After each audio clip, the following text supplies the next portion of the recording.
So we're going to continue on here. We've completed that stitch. We're going to do the one next to it now.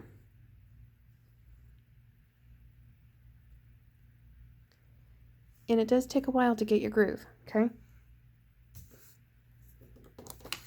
Now, according to the pattern, we have 3 donut stitches to do. 1, 3. So 1, 2,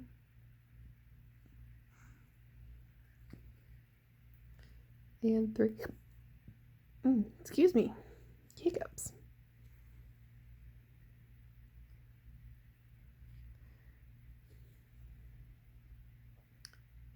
Be very careful with your needles. Those are very sharp. There are options to get less sharp needles. They're called ball tip needles. You can order them off Amazon if you prefer. I just like the sharp ones because I use them for other projects as well. All right, so we finished those 3 and we're going to mark them on our pattern. All right, now we have the option to go up or down. I told you I like to do quadrants, so we're going to go down. All right, and then we're going to fill in the next section. All right, let's see if I can bring this up here. Okay, so going down, there are 2 stitches under 2 of the stitches we had just completed. Out of these 3, the first 2 have a stitch underneath them. All right, so we're going to go fill in these next 2. The cap on our pen. Grab our thread. Okay. There was a stitch in the middle of the 3.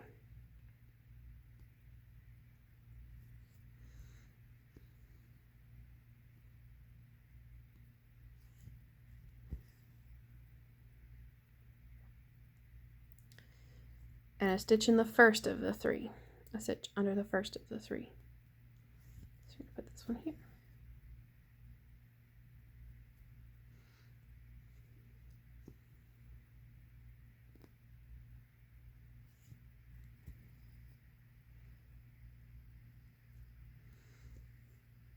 All right, now that we've done those stitches, we're going to mark them off on our sheet. And once you get to a point where you're really comfortable about this, you don't have to mark every time. That being said, I've been cross-stitching for 16 years and I still mark every stitch. It does help me tremendously. All right, so now we're going to go back toward our starting point. All right, so we're going to still read. Now we're reading right to left, and we're going to go, oh, there's 2 there underneath the 2 that we originally did. So we're going to do those 2 next.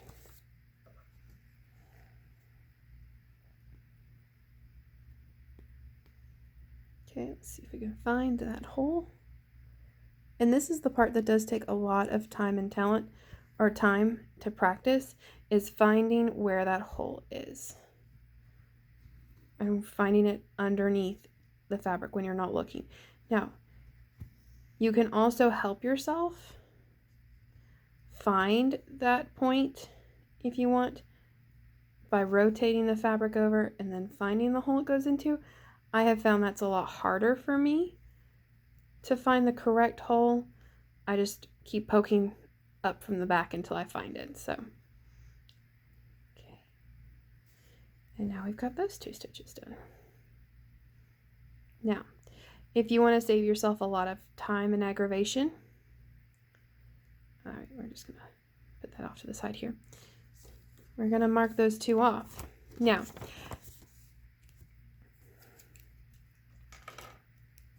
if we wanted to be economical and save our thread, okay,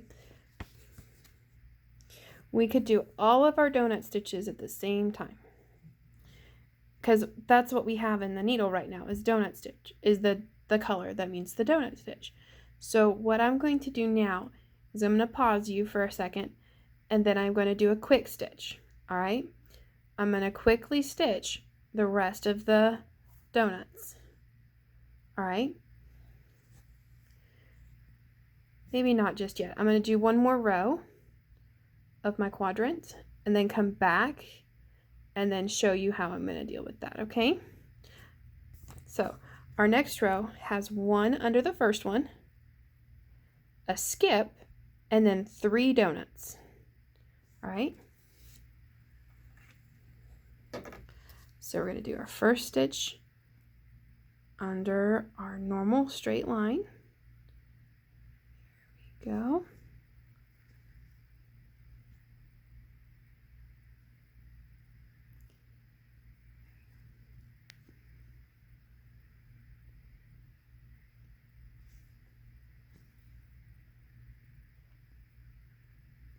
Now, anytime the thread starts to do this, and I'll show you what it's doing here in a second. I'm going to pull my thread back up. Anytime your thread starts to do this, where it kind of like weaves in on itself, let the needle drop and let it spin out until it stabilizes. That'll keep your thread from knotting up on you. If you find your thread is really knotting, like it's knotting a lot, use shorter lengths. That will help as well. Keeping the needle from twisting will help as well, and just letting it drop and come back to you. Okay, we're going to finish these 3 stitches here. I'll pull it closer for you.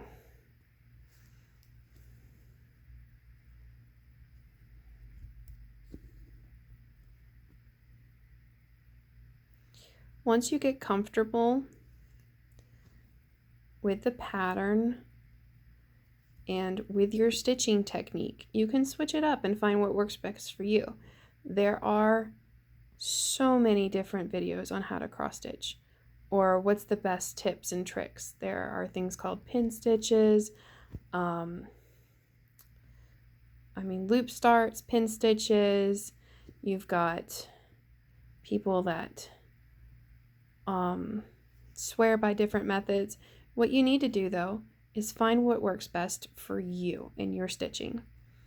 What makes you the happiest when you're stitching? You want to be in your happy place when you're stitching, and that's what I am right now.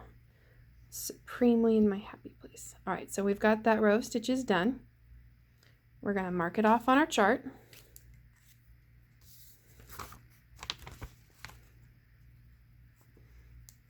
This one here, and then these 3. So we've marked those off. Okay, so now we're going to go back underneath that middle one right there and go back 1, 2, 3, 4. I could go 5. And just finish out that row. And I think that's what I'm going to do this time. I'm going to do all 5 of these stitches across. All right. It's going to take us past where we've been going, but that's okay. All right. We're going to do all 5 of these stitches. Gotta make sure I read this right. Gotta figure out where I'm starting. So I look in comparison to the chart above it. All right. I have these 3 donuts next to each other that I just finished. In the center donut, that's where I'm going to start. All right, so I'm going to put this down, cap my marker. In the center of the 3 that I just finished, I'm going to start with my first stitch.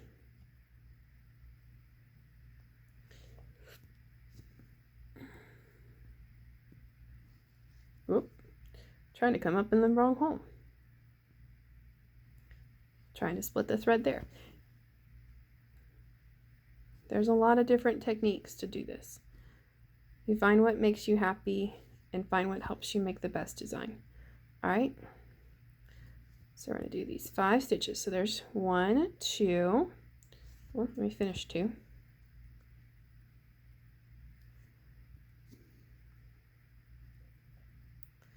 3.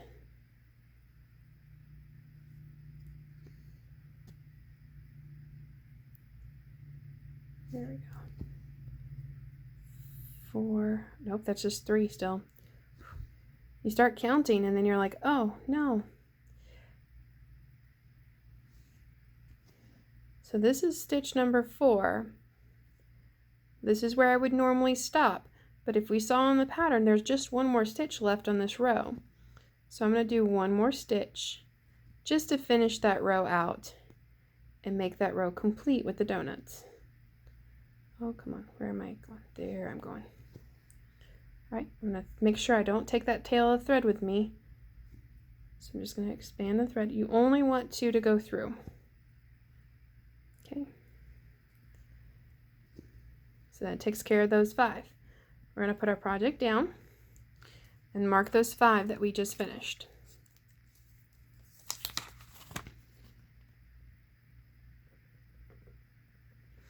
All right, we're gonna check and make sure we got going down, see if there's any more donuts going down, and there are. There are 2 more donuts right here. If we look in comparison to the line above it, there were 2 donuts that have 2 stars underneath it, so we're gonna skip those 2 and come and do these 2 right here. All right, do these 2 stitches right here.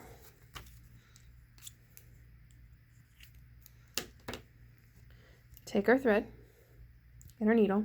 We're going to skip 2 stitches. So that means not this stitch, not this stitch, but this stitch. We have skipped 2 stitches underneath that set of 5. We're going to draw or stitch in our next 2 stitches.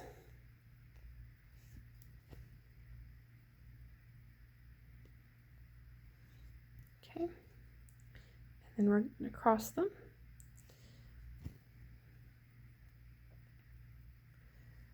Okay, so you may have just noticed I did 2 stitches to the right, and then I backed and then I crossed them. You can do that. That's totally up to you. You can do all of your one directions first and then come back and cross your X's. It's easier to count though if you do your X's all in a row. All right, we've done those last 2. We're going to mark them on our pattern.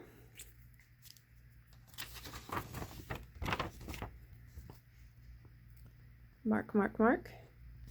All right, and we're gonna see. We could stop right here with the donut color and come in with a new color. It's up to you.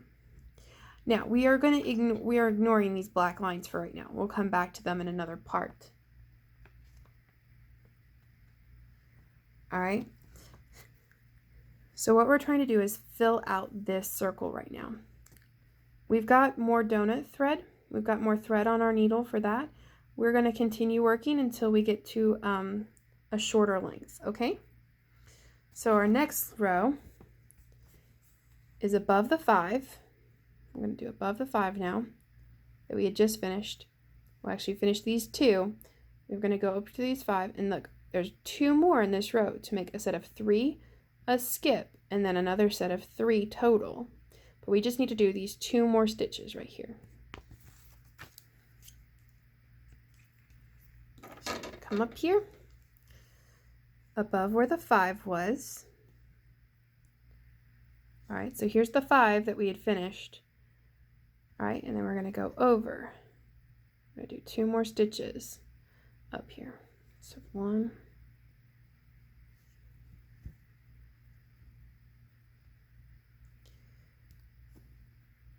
2. I'm trying to keep this in focus. Now you'll find there's a lot of people that believe in using hoops to keep the fabric very tight and taut. I have found my hand hurts more when I use a hoop. That's totally a you preference though. Whether or not you use a hoop is a you preference, whatever you prefer. You can learn how to use a hoop. I just find it easier to use it. So I've just finished these 2. So that gave me these 3 and then these 3 in the pattern. The next row says to use 3. So I need to move 1 more stitch to the left and then up. And I'm going to do 3 stitches to make a total of 5 stitches right here. All right. Grab our pen. Grab our stitch. And we're going to do 3. And remember we had to move 1 more stitch to the left. So we're going to move 1 stitch to the left from where we just finished and 1 stitch up. If I can get the needle to go through there. Come on. There we go. There's the needle. and we're going to do 3 stitches.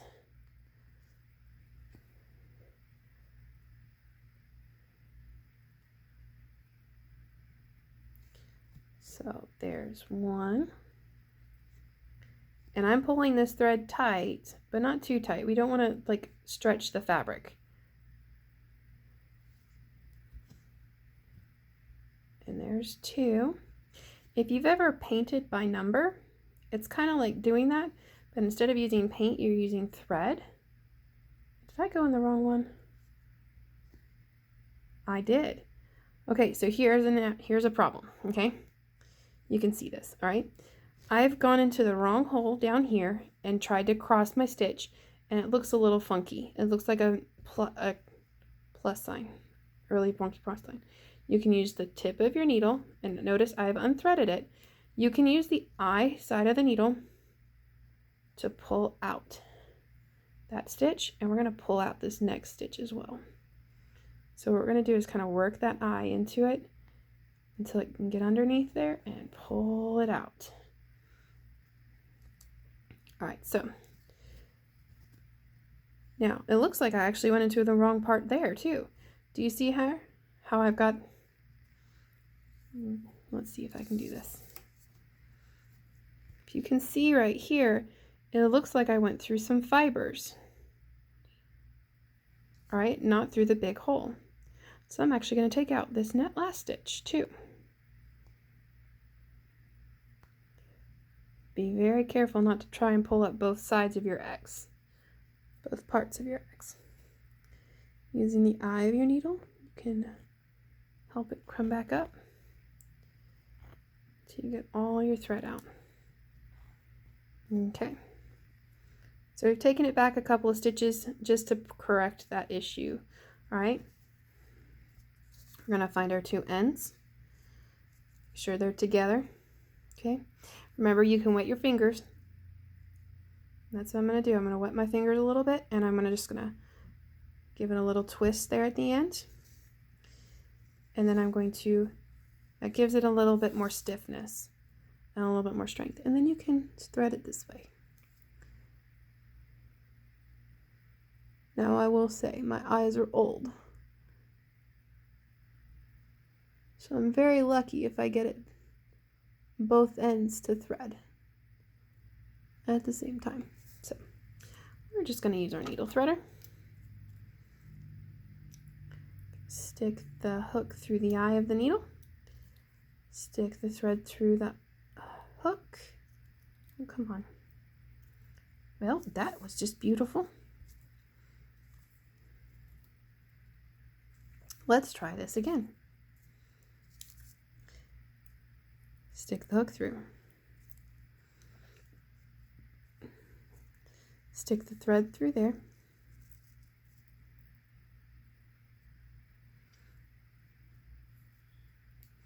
Now we've rethreaded our needle. Now, we're getting very low on thread, so this might be the last row we do before I teach you how to, wrong side. There we go. Before I teach you how to finish off a strand. All right, so I'm going to finish that square, and we're going to finish 2 more to finish up that row.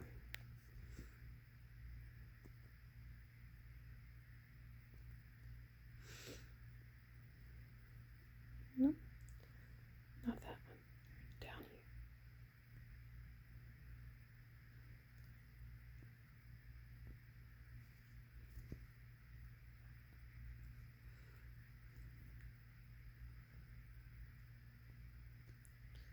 One more stitch. I can find that hole. There we go.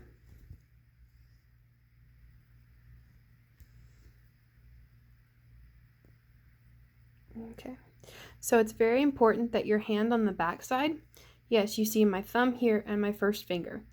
My other 3 fingers are spaced well apart, so I'm not getting my hand in the way of the needle. It's very important. You don't want to keep stabbing yourself. Okay, and then I'm going to put that last stitch in.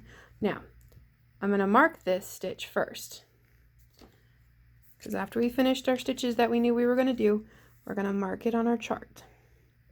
All right, so our chart is all marked now. And if you look at it, where the marks are kind of look like what the stitches look like.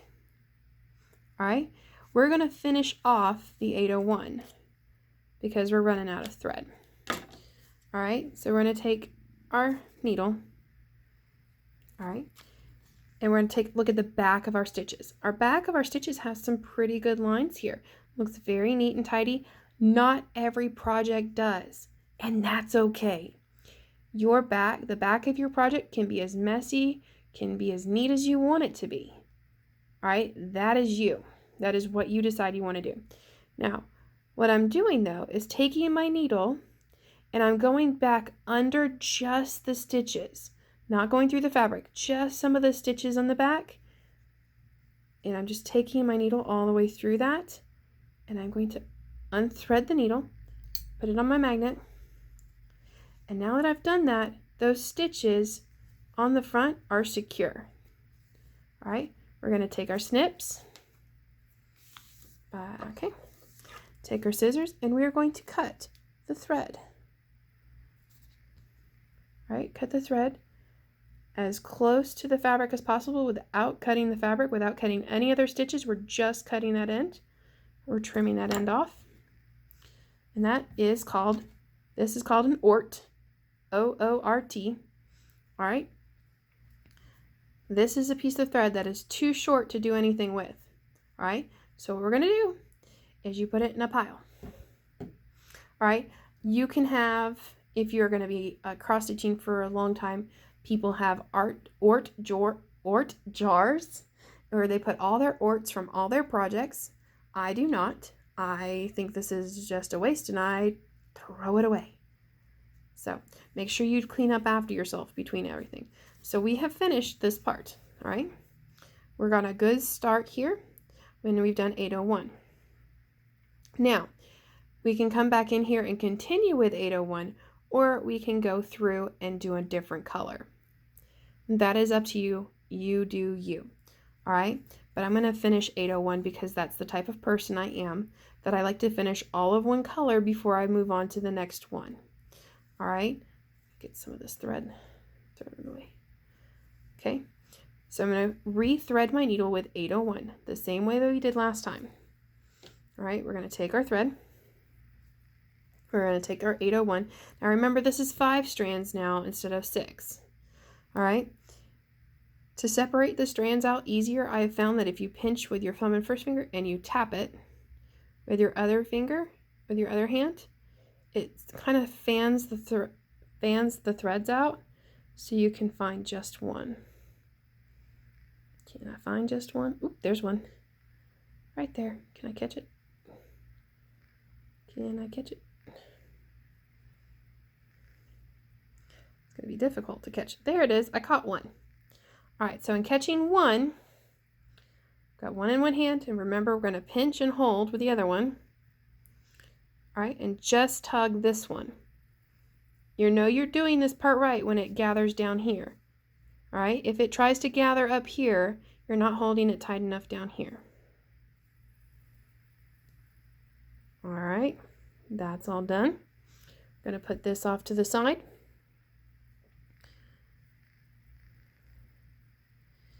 And we are going to bring the two ends together and rethread our needle.